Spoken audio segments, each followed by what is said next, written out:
What is going on, YouTube? We are back here with your AEW Dynamite review.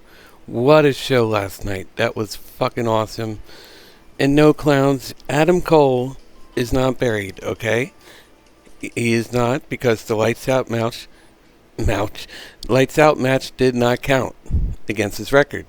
That's how they were able to put over Orange Cassidy with it, not blemishing his record. So stop. Jobber Nation TV, that's why I muted you. You always have something stupid to say about Adam Cole, and I just can't take it anymore. The man is not buried. So we're going to get into it, guys, but before we do, please hit the subscribe button down below.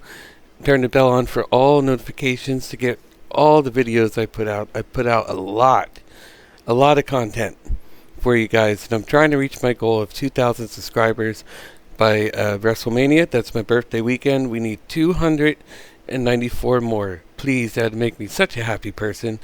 And please hit the like button. I appreciate the likes on Twitter, but I need it on YouTube because it really does help the channel. But before I get into it, I'm going to get a sip of this Red Bull so we can get started. Oh yeah. That hits the spot. Love my Red Bull. But okay. So we're going to get right into it. They started off hot with the freaking ladder match. That was incredible. Oh my goodness. So utilizing his size and strength advantage, Rose dominated early, taking the fight to the floor. Guevara halted his momentum with the cutter on the floor, flattening the American Nightmare, but also driving the air out of himself and injuring his lower back in the process. Moments later, back inside the ring, Rose delivered an awe-inspiring superplex from the ladder. This looked incredible. If they got one spot right, this and the cutter off the ladder were going to be talked about for a long time. And this drawed a huge pop from the audience, leaving both men in the crumpled heap. Back from the break, they had the picture-in-picture, obviously. Rhodes sent the Spanish God midsection first onto the steel bars of the ladder. Ugh. That looked like it hurt. That looked like it fucking hurt. Then trapped him in the ladder with the figure 4 through the rungs. That was something new. They did some new spots here that we haven't seen before. And of course they did the typical WWE spot with the swanton. That kind of looked like it hurt Guevara more than anything. Fired up by wicked chops to the chest, Guevara mounting a momentary comeback with a pair of clotheslines, but Rhodes dropped him in to remain in control. In one of the damnedest moments in recent ladder match history, Guevara leapfrogged to the top of the ladder and delivered a cover that brought Rhodes crashing to the mat. That was sick. That was a real sick spot. I was just like, holy shit. And with both wrestlers spread across 2 ladders, Rhodes delivered crossroads, leaving his opponent writhing in pain. He recorded, driven by desperation, and joined Rhodes on the ladder. Both men dangled from the belt holder before crashing to the mat below. For some reason, I don't get this part. Fuego del Sol, the best friend of both competitors, tried to talk sense into Rhodes for what? This wasn't necessary. The match was going perfectly. I don't know why they needed to bring Fuego del Sol out here. But for its trouble, see the Tiger Driver 98. Then Guevara wiped out Rhodes with a dive, then downed him with the GTH on the floor. From there, he produced a mountainous ladder, draped Rhodes across another, and proceeded to deliver a swanton bomb, which I mentioned earlier, onto his opponent. Both men fought atop the ladder before Guevara blasted Rhodes with one of the belts, knocking him in the mat. Guevara finally secured the titles and scored the biggest win of his career. So, as a result, Guevara is the undisputed TNT champion.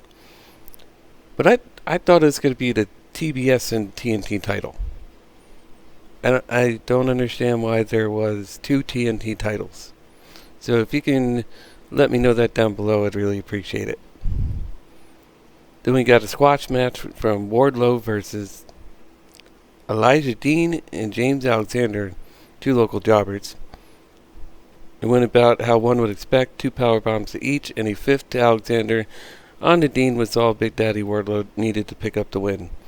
Fast, quick, easy.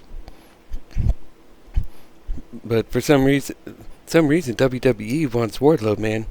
So who knows? The next segment I didn't really care for, the Inner Circle versus 2.0 and Daniel Garcia. I love Chris Jericho, but he needs to go away for a little bit. I think that would do him good. He needs to reinvent himself and come up with something new. The Inner Circle has gone on long enough. But anyways, after Ortiz spent the match isolated from his team, he created separation and inched toward his corner. Instead of tagging Jericho in, though, he opted for Santana. The longtime tag team partner mounted the comeback, ignoring the faction's leader as they took down the opposition. Despite being dismayed by the events that unfolded him, Jericho drug off Jeff Parker to the floor and delivered a Judas effect to Matt Lee, allowing Santana to score the pinfall victory. He jawed with his teammates as he exited the arena.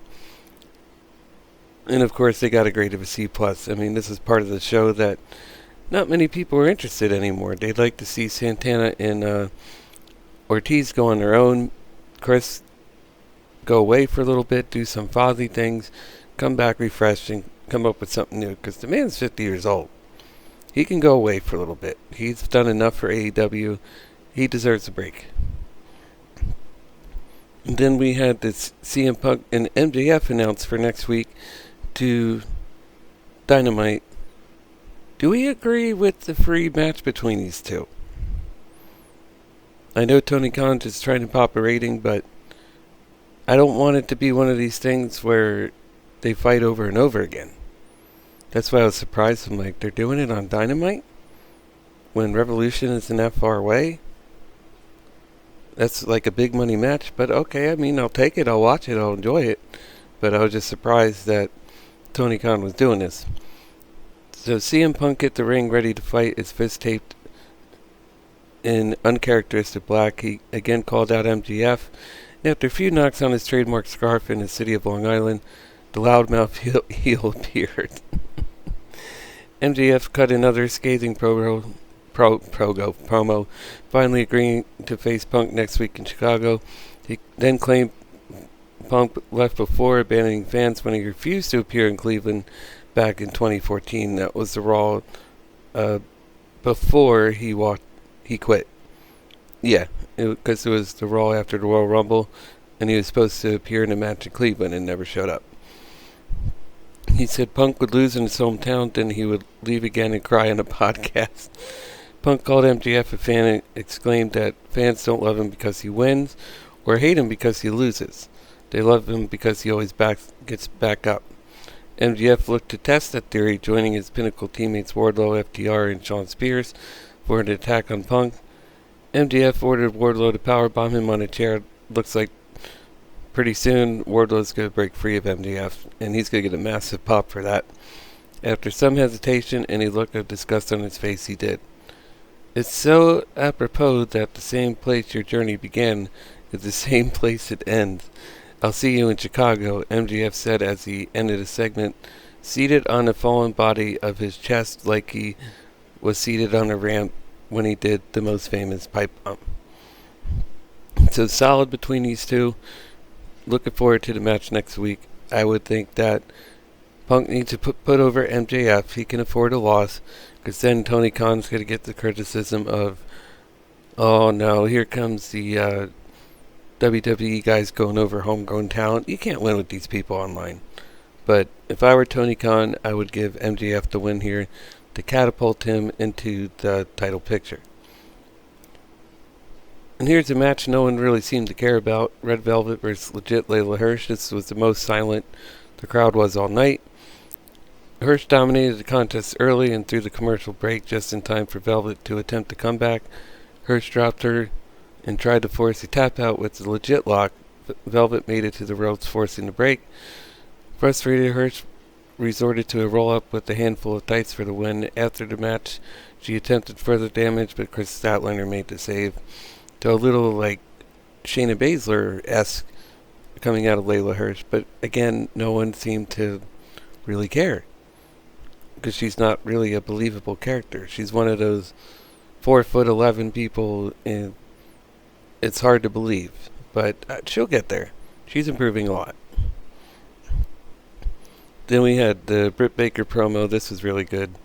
She patted herself on the back for many accomplishments, then heckled the Cleveland fans for the shortcomings against her Pittsburgh Steelers, vowing to give them a Baker they could cheer for.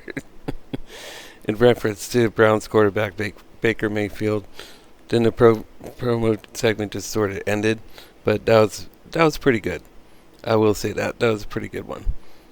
And here, the main event: Orange Cassidy versus Adam Cole. Crushing his own sunglasses in a symbol of seriousness of the match, Cassidy took the fight to Cole. With things spilled to the floor, indie wrestler and social media icon Danhausen appeared. It did draw a huge ovation from the fans, but I'm like, what? But hey, it was like an R-Truth moment. He was under the ring when Adam Cole was looking for stuff to destroy Cassidy with, so it was funny. It was short and sweet, but I was just like, why is he there? Nothing against him, but I'm like, why is he there? Cassidy gained control of the belt until Cole sent him crashing into the steel steps, then targeted his hand, hoping to take the orange punch out of his arsenal. Cole dominated through the commercial, but the use of a fire extinguisher sparked Cassidy's comeback. Cole tried for a brainbuster into 2 steel chairs, but Cassidy countered with Stun Dog Millionaire, then drove Cole through the tables with the Minoku driver for the 2. Cole called for Brandon Cutler. That's when I was like, oh, why did they need these people to come out? Who quickly found himself wiped out by Wheeler Yuta. Bobby Fish wiped him out. Chuck Taylor returned the favor. The Young Bucks Rock Taylor enjoyed Cole for a triple super kick. That looked like it was brutal. Trent and Rocky Romero pulled Matt and Nick Jackson to the floor, allowing Cassidy to deliver the beach break for the 2. Fired up, Cassidy delivered the orange punch, further injuring the hand. Cole tried for a low blow, but Cassidy revealed the steel cup with thumbtacks and delivered Panama Sunrise for a dramatic 2. He wrapped a steel chain around his fist for an orange punch, Superman punch, Mr. Cassidy, but Cole bailed to the floor. The fight spilled backstage, where Cole drove his opponent through a table and monitor with a Death Valley driver, but could only score a 2 count. Back in the arena, Cole rocked his opponent with the super kick, then set up for the boom. Cassidy caught him with the super kick, reapplied the chain, but ran directly into the stage light. Cole scaled a truss, but lost track of his opponent, who followed him up and delivered a perfectly timed low blow. He hugged Cole and drove him from the height through the steel stage for the win. Again, this is lights out, doesn't count, doesn't go against Adam Cole's record. But those are the notes I took of the show, and they didn't need to show all that cardboard, man. It's making those falls look weak. They could have just had the ref count to 1, 2, 3 and then raise Cassidy's hand. They didn't need to show what was down below there. I thought that was a underwhelming ending, much like the Blood and Guts when Chris Jericho landed on the crash pad. Like, come on, Tony Khan, you got to get a little better with these endings. But it was fun. It did its purpose. No, Adam Cole is not buried. So that is your AEW Dynamite review. Had a lot of fun. Had its comedy spots. Not too many of them. A lot of the matches were serious, which is what we love to see. And I hope Tony Khan sticks to that formula. And who knows with Danhausen? I don't know what he's there for. But we'll see, man. We'll probably find out the answer soon enough. I know he's all elite, so we'll see what happens. He's very well known on YouTube. He can make them a lot of money. So maybe that's why Tony Khan is giving him a shot. So please, if you liked the review, please hit the thumbs up. That would really help. And subscribe to the channel if you're new, because I do videos daily. And thank you guys so much. Hope you enjoyed this review.